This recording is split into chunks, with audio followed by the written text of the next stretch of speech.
Frères et sœurs en Christ, bonjour. Le MIREF, ministère prophétique pour le renforcement de la foi chrétienne, du frère Sari, évangéliste, et de la servante Marie Bénissant, est heureux, le MIREF est heureux de vous présenter une nouvelle séance d'évangélisation sur un thème pertinent, un thème très important, qui est bénissant Dieu pour la mixité dans sa parole. Depuis toujours, on sait, les chrétiens, nous le savons, et certains païens le savent, que le message divin est universel, et on s'en aperçoit quand on lit le livre qui est donc la parole de Dieu. Et à l'instar de certains récits bibliques qui ont mis en exergue le fait que la grâce n'était pas réservée au peuple choisi, la grâce pouvait être aussi pour Dieu pouvait l'accorder à un certain nombre de peuples à la terre, notamment, rappelez-vous, Jonas avec Ninive, donc la grâce, Dieu la donne de façon universelle, voilà, c'est lui qui définit les critères et le donne. Donc, le message divin, qui est universel, est marqué aussi par le désir de Dieu de montrer que la mixité entraîne nécessairement l'absence de différence. C'est très important. Et vous allez voir des récits pertinents qui vont vous montrer qu'effectivement Dieu, notre Créateur, est vraiment celui qui nous amène vers, normalement, un monde meilleur où sera banni toute espèce de différence, etc. Nous allons voir qu'il y a un certain nombre de personnages qui sont évidemment originaires de certains territoires, vont être appelés par Dieu, ils vont être convertis et ils vont participer au dessein de l'Éternel. Mais alors vous allez voir et comment. C'est pour ça que nous bénissons l'Éternel pour ça et nous vous invitons à vraiment suivre ce que nous allons vous dire. Alors, pour entrer directement en matière, nous allons voir un cas des plus pathétiques, l'eunuque éthiopien. Vous savez, c'est un récit qui vient point nommé dans l'Acte des Apôtres, rapporté par l'évangéliste Luc. Mais déjà, Jésus, quand il visitait le temple, quand il était au temple de Jérusalem, avait évoqué la situation des eunuques en disant que Dieu n'oublie jamais ceux qui sont maltraités. Et il avait évoqué le cas des eunuques. Et dans l'Acte des Apôtres, vous allez voir, c'est vraiment l'Esprit Saint qui conduit la chose. Donc, l'eunuque éthiopien, c'est quoi? C'est qui? C'est un païen, l'eunuque est un païen éthiopien qui était un haut fonctionnaire de Candace, qui était la reine d'Éthiopie. Alors, la singularité des eunuques, c'est que les eunuques sont des castrés. Donc, s'ils sont castrés, ça veut dire qu'ils n'ont pas de descendance, ça veut dire que dans les cours royales, il n'y a pas de danger, mais pour les femmes, mais ils sont opprimés. Certains d'entre eux, vu le fait qu'ils sont castrés et sont un peu maltraités, ben, ils vont redoubler de formation. Ils vont gravir certains échelons administratifs. C'est le cas de l'eunuque éthiopien que nous raconte l'Acte des Apôtres. Donc, vu qu'il venait régulièrement en pèlerinage, parce qu'il se rapprochait du judaïsme, il venait en pèlerinage à Jérusalem et lisait justement les Écritures, lisait Isaïe, lisait tous les autres, sauf qu'il ne connaissait pas le Nouveau Testament. Alors, il était en pèlerinage à Jérusalem et il était en train de lire le livre d'Isaïe. Et sa conversion, ou la route de sa conversion vers le judaïsme était très très avancée, puisque, comme dit la Bible, il lisait, et ce jour-là, il lisait à haute voix. Intervient le Saint-Esprit. Philippe, apôtre du Seigneur, était en train d'évangéliser justement à Jérusalem, et l'eunuque, après avoir séjourné à Jérusalem, rentrait chez lui en Éthiopie en passant par Gaza. Donc, voilà, autour de Jérusalem. Donc, l'Esprit Saint dit à Philippe, tu te détournes de ce que tu devais faire et tu passes par là et tu t'approches de ce char. Voilà. Et l'eunuque lisait à haute voix le livre d'Isaïe, et par je dirais, action de l'Esprit Saint, Philippe l'a entendu lire effectivement le livre d'Ésaïe et il s'est approché justement de l'eunuque qui rentrait d'Éthiopie en passant, comme je l'ai dit tout à l'heure, par Gaza. Et l'Esprit Saint dit à l'apôtre Philippe, approche-toi de ce char. C'est fantastique. Et l'apôtre Philippe s'est approché. L'eunuque qui lisait à haute voix le livre du prophète Ésaïe a fait en sorte que Philippe puisse, en disant, on le voyait très absorbé, et comme il lisait à haute voix, il s'est approché en lui disant, il semble que vous connaissez bien les Écritures, mais l'Esprit Saint qui conduisait Philippe dit de bien magnifier à l'eunuque que, est-ce qu'il connaissait Jésus? Est-ce qu'il connaissait le Nouveau Testament? Est-ce qu'il connaissait les évangiles de Jésus? Et c'est là où l'eunuque va dire, mais en fait, non, qui est Jésus? Donc, l'Esprit Saint va conduire Philippe à annoncer, justement, devant cette interrogation personnelle de l'eunuque de qui est Jésus. Donc, l'Esprit Saint va conduire Philippe à annoncer la bonne nouvelle de Jésus à l'eunuque.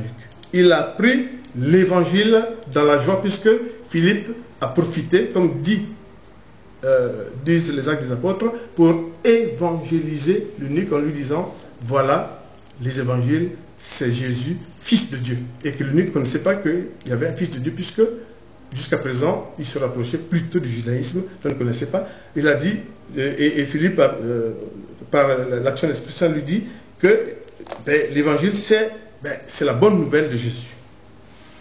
Alors, tout va aller crescendo. L'eunuque va manifester le besoin de se rapprocher justement de Jésus, de connaître Jésus. Et en allant un peu plus loin, il va désirer de se faire baptiser.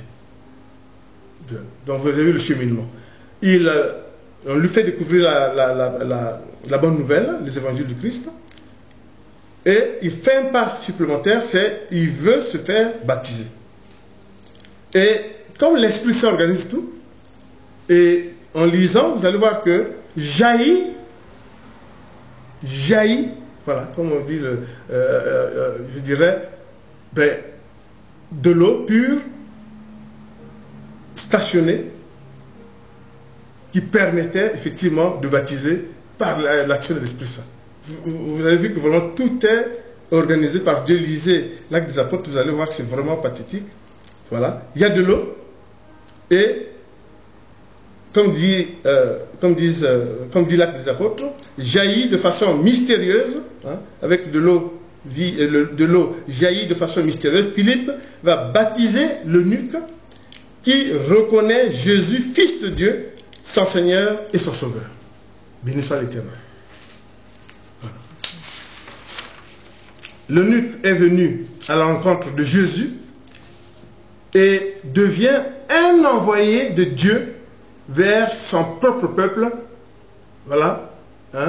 Donc, on peut dire vers les extrémités de la terre, l'Éthiopie.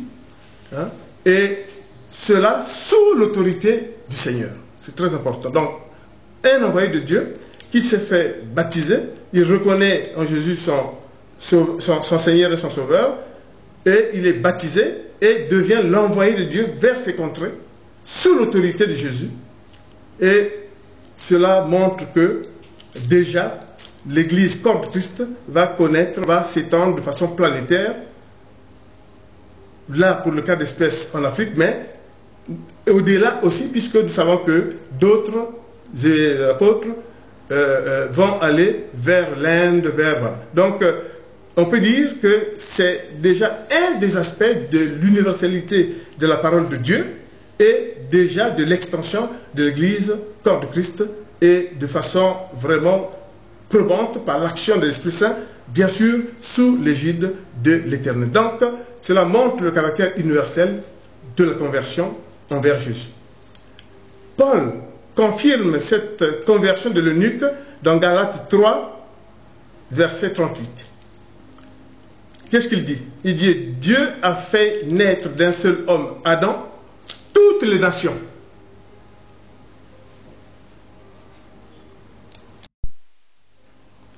Dieu a fait naître d'un seul homme, Adam, toutes les nations. Tous sont issus d'Adam.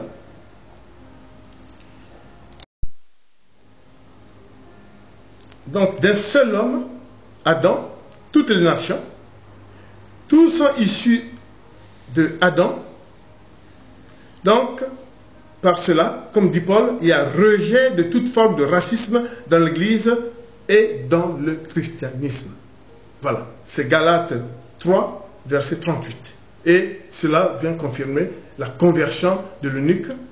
Et franchement, sous l'égide de l'Esprit Saint, là, nous avons vraiment pris de grandes lignes et nous allons vous faire une lecture tout à l'heure.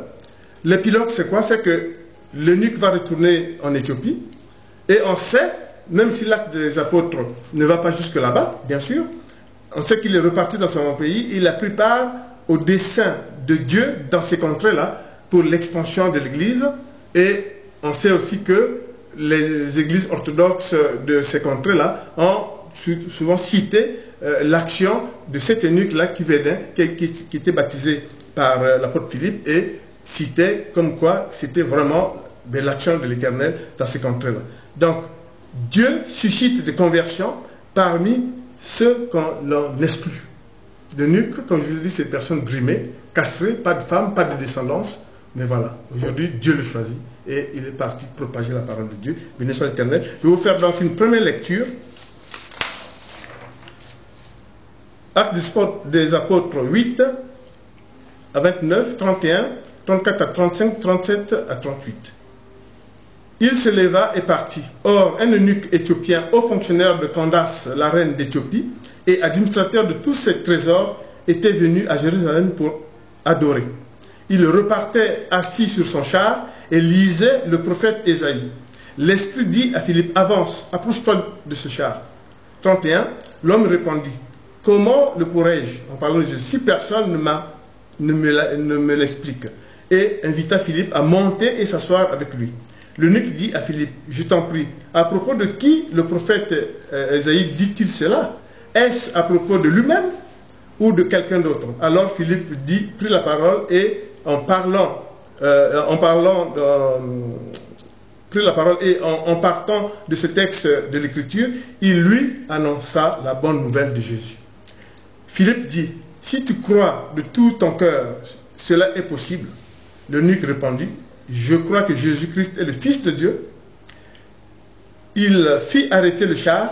Philippe et l'eunuque descendirent tous les deux dans l'eau, comme je vous disais, de jaillissement spontané, par la force de l'Esprit Saint, et Philippe baptisa l'eunuque.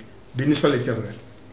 Deuxième cas de figure, c'est le cas de la servante, donc deuxième femme d'Abraham, Agar.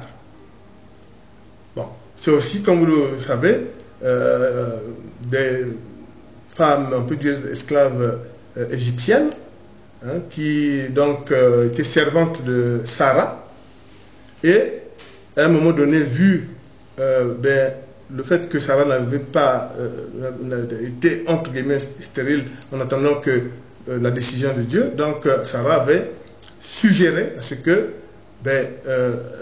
son mari Abraham sorte avec elle et ait un fils qu'elle adopterait. Et évidemment, cela fait partie de l'obéissance, puisque cela se passa comme ça. Et au moment de sa grossesse, il y eut un conflit avec sa maîtresse Sarah. Et ce conflit, bon, quand on fait de l'exégèse biblique, c'est un conflit, on peut penser qu'il y a eu quand même une empreinte de nature ethnique. Hein, parce que la Bible ne dit pas pourquoi elle est subitement partie. On dit tout simplement qu'elle a regardé Sarah d'un mauvais œil, Sarah aussi, et Sarah dit c'est insupportable, et elle est partie. Voilà. Mais, elle s'enfuit enceinte, mais cela n'allait pas se passer comme ça, puisque Dieu va intervenir. Eh oui, Dieu va intervenir, et lui apparaît. Dieu apparaît de la même nature qu'il était apparu à Moïse dans le buisson ardent. Et là, c'est vraiment Dieu par l'ange, son ange, justement, Dieu apparaît à Agar, et lui dit, lui ordonne le retour vers sa maîtresse, hein, et cela révèle que il y a une, je dirais, une injonction de Dieu et qu'elle accepte, elle fait preuve d'obéissance. Et en plus, l'ange lui annonce que elle aura aussi une descendance nombreuse, même si on verra qu'il y aurait une différence entre la descendance résultant de la promesse et résultant de la chair. Donc, bien sûr qu'elle obéit, et elle va donc revenir auprès de sa maîtresse. Elle obéit à l'Éternel dans sa joie, donne un nom à l'Éternel, seule femme biblique à avoir vu Dieu, enfin par l'ange, et d'avoir donné un nom à l'Éternel. Voilà. Donc vous connaissez les noms de l'Éternel, El Shaddai, il y a Adonai, il y a plusieurs. Elle aussi a donné un nom. C'est tous ces noms que l'Éternel a, souvent il y a un contexte. Et elle, c'est la première femme en plus, voilà, donc qui était juste servante, de Sarah, qui a pu donner un nom à l'Éternel et qui a obéi, avec l'injonction de l'ange. Donc il y a eu un aboutissement heureux, de cette femme égyptienne, et donc qui est esclave du Sinaï, mais qui a donc enfanté un enfant qui était Ismaël, enfant de la chair. Et vous savez que Sarah va enfanter plutôt Isaac, qui est l'enfant de la promesse, comme nous allons le voir tantôt. Ensuite, nous avons le cas de Kétura. Kétura, alors, c'est la troisième femme d'Abraham. Quand Sarah est décédée, Abraham a donc eu comme concubine Kétura, une femme aussi de même nature ethnique, mais vraiment qui servait, qui était avec embrassage avec le peuple hébreu, bien sûr. Et donc Kétura, qui était dans cette troisième femme, originaire aussi de ces contrées-là, qui était discret. Dans la Bible, vous allez voir qu'il n'y a pas grand-chose sur Kétura, mais la descendance, vous allez voir, va nous marquer.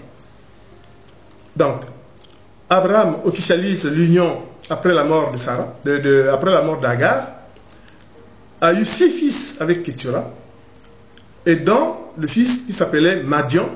Et c'est justement ce fils Madian qui va former les Madianites, qui est une tribu dans laquelle le sacrificateur et prêtre s'appelle Jéthro, père de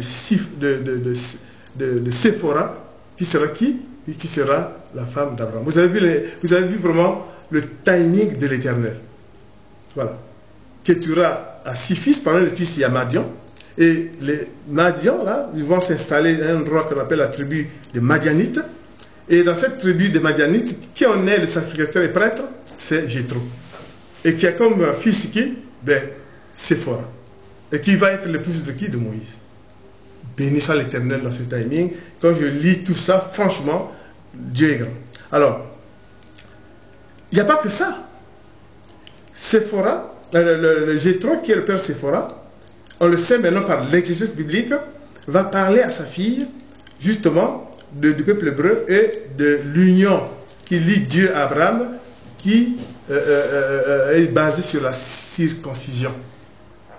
Et Jéthro en parle à sa fille, et sa fille sait faire. Pourquoi? Nous allons voir pourquoi. C'est pour ça que je disais qu'il n'y a rien au hasard. Dieu a un grand timing. Donc, Jéthro va parler à sa fille de ça, de l'alliance avec Abraham, l'alliance basée sur la circoncision. Et Jéthro, donc selon le dessein de Dieu, va en parler à sa fille. Ça, c'est nous qui ajoutons en exégèse biblique parce qu'on lit la suite des événements. Puisque sa fille deviendra et la femme de Moïse. Or, on sait que Moïse, au moment où Dieu le choisit pour délivrer le peuple hébreu et l'amener à la terre promise, il hésitait. Et cette hésitation, on pense en exégèse biblique, n'était pas du goût de Dieu.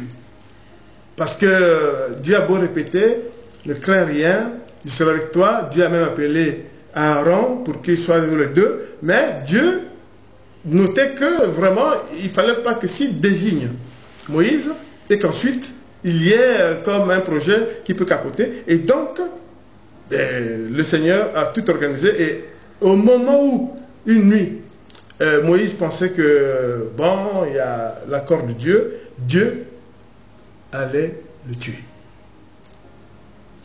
Et donc, Moïse suffoquait. Et qui va sauver Moïse en abaissant la colère de Dieu? C'est Séphora. Séphora va prendre un silex et va circonciser le garçon de Moïse. Et aussitôt, le courroux de Dieu s'estompa. Mais alors, l'exemple de lui, c'est quoi? C'est comment Séphora savait faire ces actes-là. C'est ce que je venais de vous dire. Jéthro en a parlé à sa fille de tout et a dû apprendre les gestes à Séphora et qui, heureusement, en pratiquant la circoncision du garçon, tout s'est bien passé. Maintenant, la question qu'on se pose, comment Moïse, grand serviteur de Dieu, ne savait pas qu'il fallait circoncire le garçon? Bon, l'explication est simple. Il ne faut pas oublier que c'est à 40 ans qu'il arrive à Madian. Et quand il arrive là, c'est comme il est éloigné du peuple hébreu pendant toutes ces années, donc il faut comprendre ça comme ça. Donc du coup, bien sûr que avoir le réflexe de que j'ai un fils, il faut absolument que je fasse tout.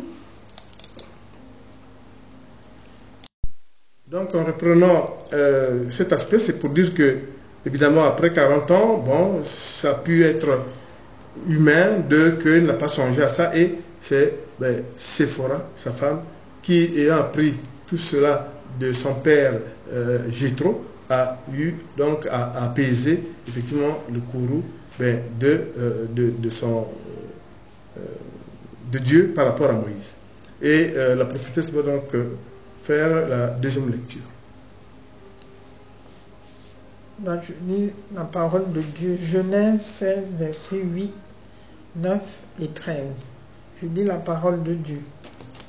Agar, il dit, Agar, servante de Sarai, d'où viens-tu et où vas-tu? Elle répondit, je m'enfuis loin de Sarai, ma maîtresse. Verset 9, l'ange de l'Éternel lui dit, retourne vers ta maîtresse et humilie-toi sous son pouvoir.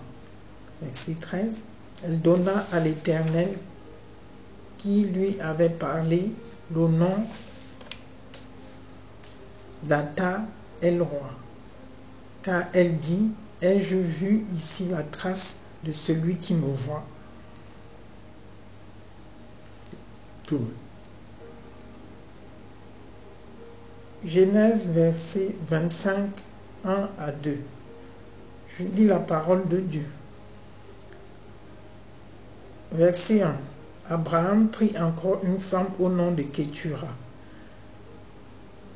Verset 2. Elle lui donna Zimram, Jostan, Médan, Madian, Gisbak et Shuach. Je continue la lecture. Exode, verset 2, Exode 2, verset 15. Pardon. Verset 15. Le Pharaon apprit ce qui s'était passé et il chercha à faire mourir Moïse. Mais Moïse s'enfuit loin de lui et s'installa dans le pays de Madian. Il s'arrêta près d'un puits. C'est ce que les Madianites, tribu de Madianites, le dernier. Voilà. Et je continue. Exode 4, versets 24 à 25. Verset 24.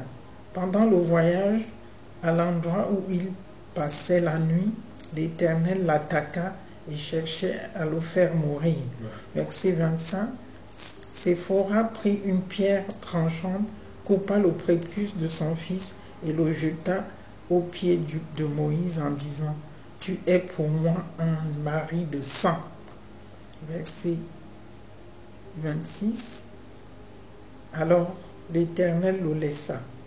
C'est à ce moment-là qu'elle dit mari de sang à cause de la circoncision. Voilà. Amen. Donc pas de commentaires, c'est ce que nous venons de vous dire, comment pour arriver à faire la circoncision à son garçon, Séphora devait connaître qu'il fallait faire comme ça, et c'est son père, Jéthro, qui est sacrificateur et prêtre des Madianites, qui lui a appris, béni soit l'Éternel. Vous avez vu le timing de l'Éternel depuis Ketura, son fils Madian, qui va créer la tribu de Madianites. Bon, béni soit l'Éternel. Nous allons maintenant voir un autre cas pathétique aussi, qui est l'appel de Dieu.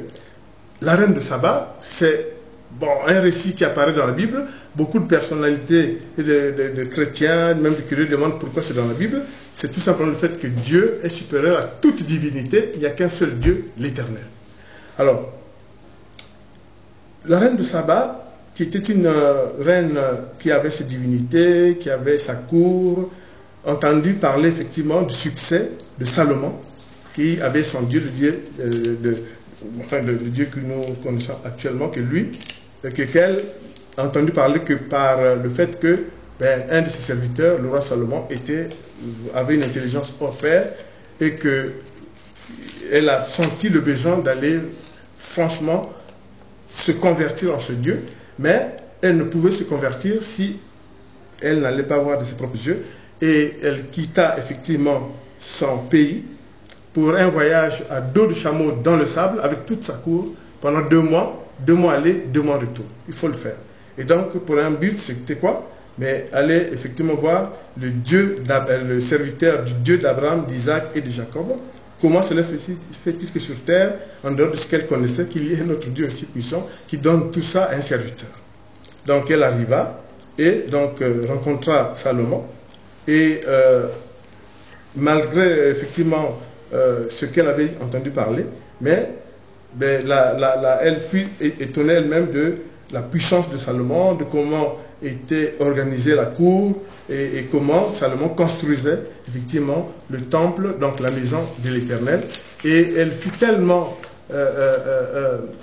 captivée qu'elle se dit, mais Dieu donne des grands pouvoirs à ses serviteurs, une intelligence et une sagesse à l'image du roi, à l'image de Dieu, alors que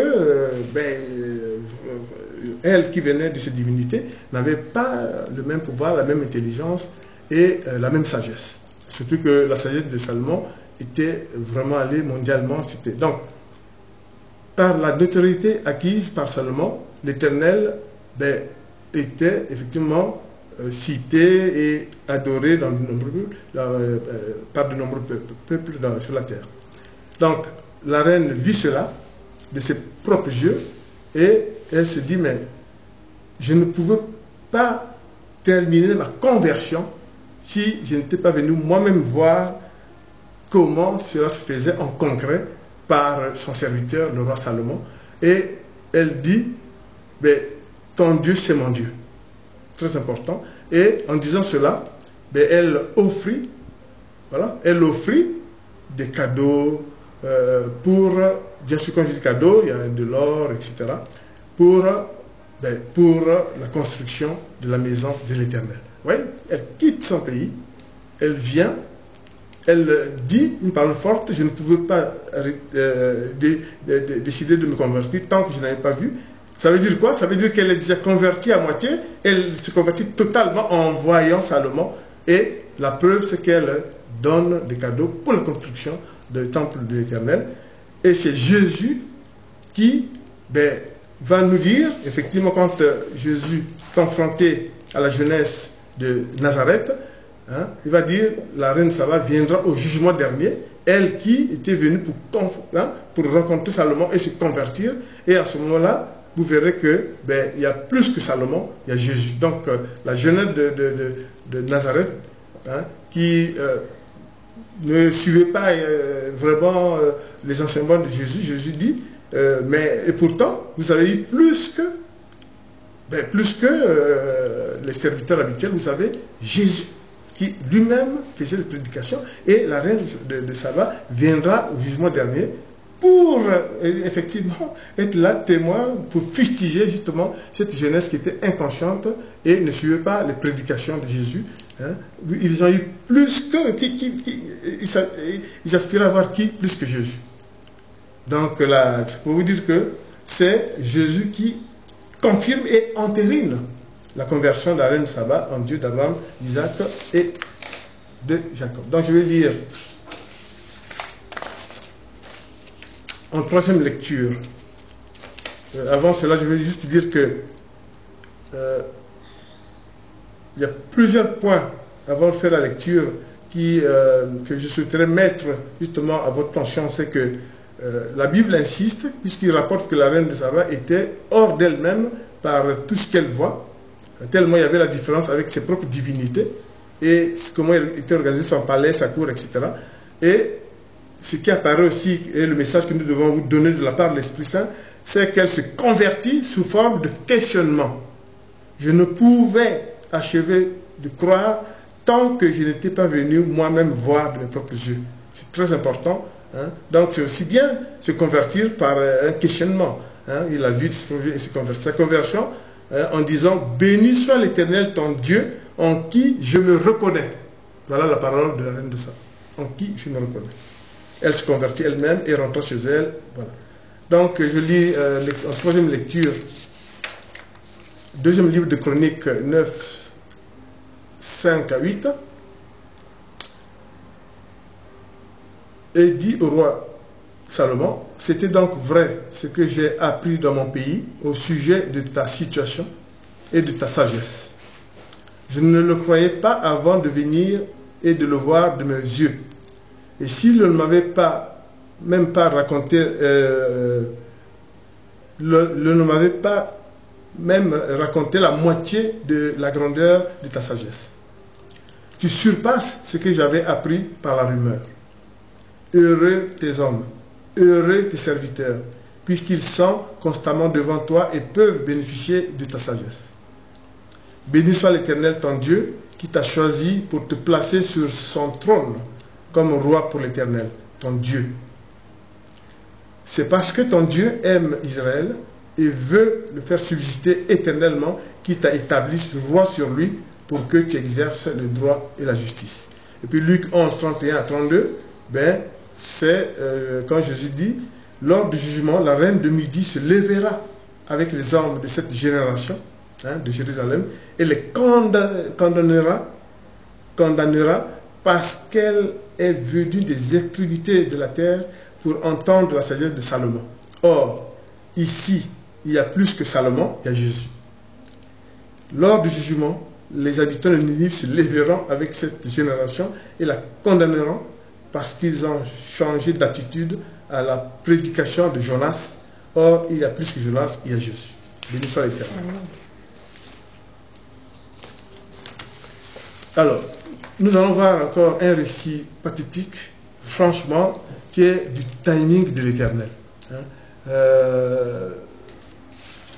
Quelquefois, c'est vrai que en lisant comme ça n'apparaît pas, c'est le cas d'Éphraïm. C'est aussi un enfant adopté, c'est l'un des deux enfants de Joseph avec une Égyptienne.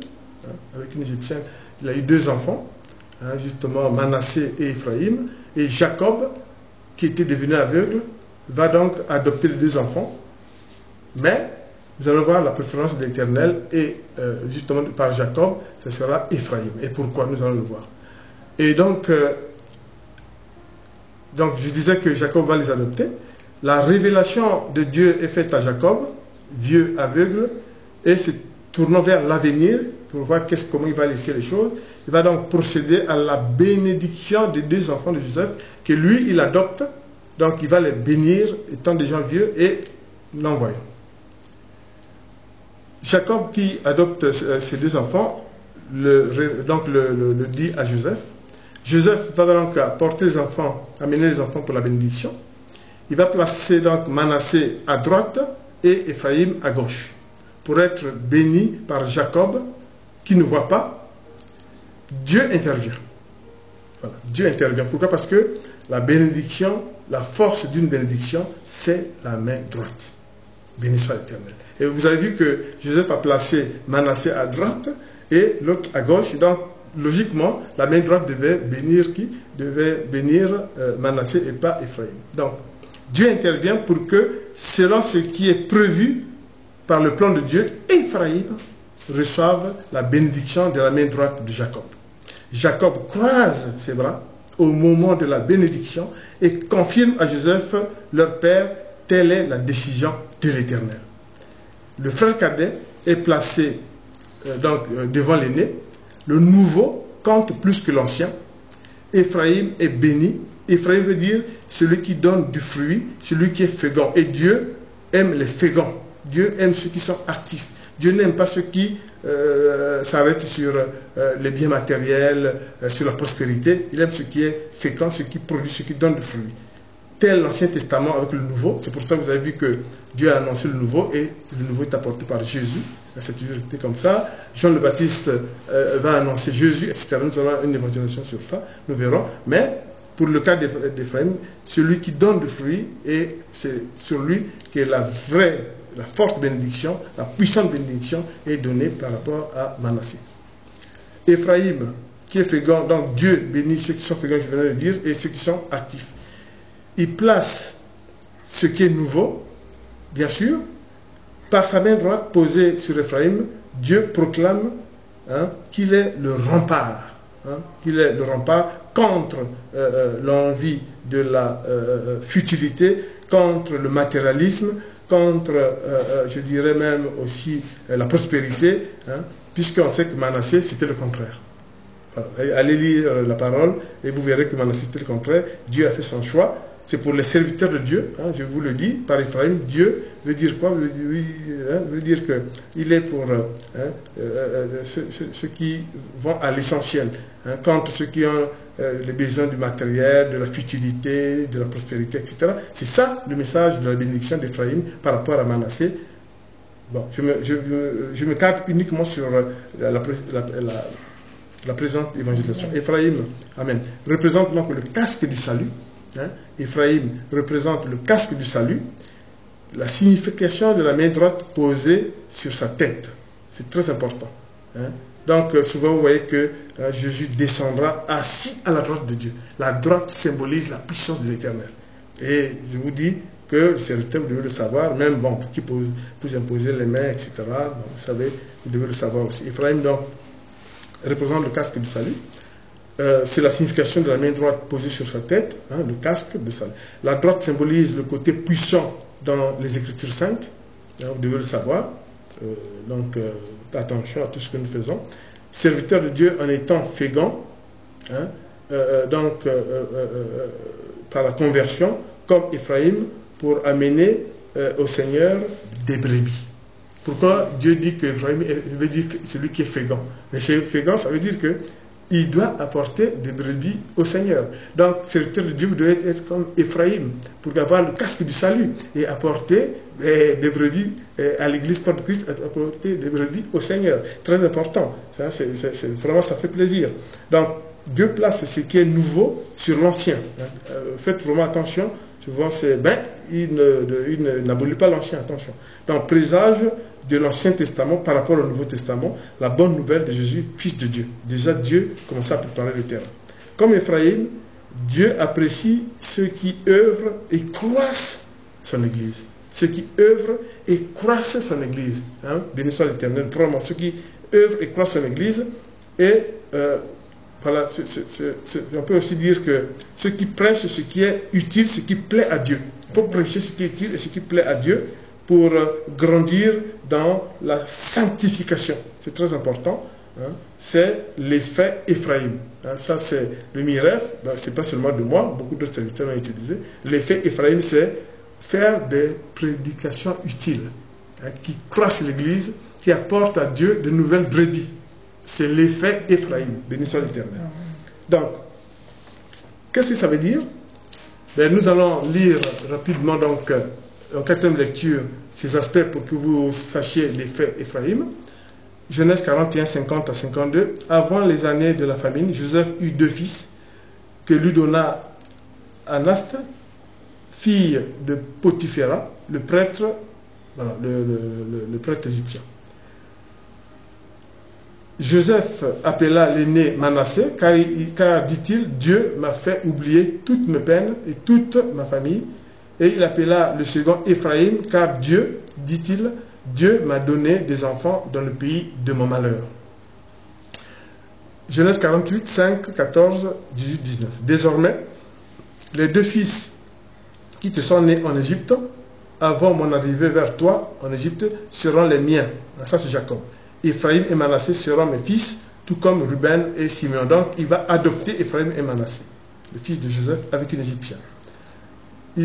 14, Israël tendit, donc Jacob, Israël, puisqu'il a déjà porté le nom de Jacob, il est devenu Israël, tendit sa main droite et la posa sur la tête d'Ephraïm, qui était le plus jeune, c'est ce qu'on venait de vous dire, et il posa sa main gauche sur la tête de Manassé. Donc il a croisé les bras. Ce fut intentionnellement qu'il posa ses mains ainsi, car Manassé était l'aîné. Voilà. Joseph dit à son père, c'est pas juste, mon père, car c'est celui qui est l'aîné. Pose ta main droite sur sa tête. Et Joseph, le père, refusa et dit, je sais, mon fils, je sais. Lui aussi donnera naissance à un peuple, lui aussi sera grand, mais son frère cadet sera plus grand que lui et sa descendance remplira les nations. Souvenez-vous d'Adam, Dieu créa les nations.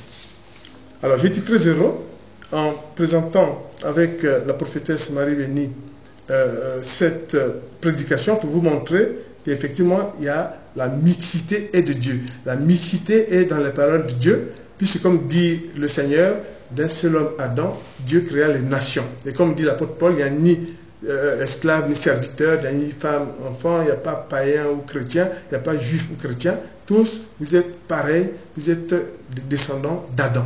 Et Dieu proclame l'universalité de sa parole. Et c'est pour ça que nous disons à travers cette prédication que la mixité est de Dieu.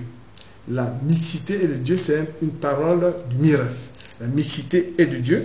L'Église, c'est la mixité, pas de différenciation, notamment avec l'appel de Paul au nom de Dieu. D'un seul homme, je disais tantôt, Adam, Dieu a fait émerger les nations multiculturelles et pluriethniques. Donc, gloire à l'Éternel, qui étend sa main partout et qui nous envoie pour évangéliser, faire des prédications afin que les brebis croissent par l'effet Ephraïm. Béni soit l'Éternel. Nous prions en disant merci Seigneur, nous avons permis de faire cette prédication. Nous savons que par l'effet Ephraïm, oui, d'un seul homme, Adam, Dieu, tu as créé les nations. Et que par cette prédication, nous voulons dire que la mixité est de Dieu. Il n'y a pas de différence dans l'Église et dans le christianisme, et même tout court sur le peuple de la terre. C'est pour ça que Seigneur, en pliant les genoux et front contre terre, nous te demandons pardon de nos péchés. Mais aussi, Seigneur, nous reconnaissons que par la force de ton bras droit, nous serons toujours conscients d'être protégés, car si nous sommes protégés par toi, de qui aurons-nous crainte et de qui aurons-nous peur? Seigneur, conduis-nous afin que nous puissions continuer à proclamer ta parole jusqu'aux confins de la terre, comme tu as dit, de nations faites des disciples, en les baptisant au nom du Père, du Fils et du Saint-Esprit. Béni soit l'Éternel. Amen.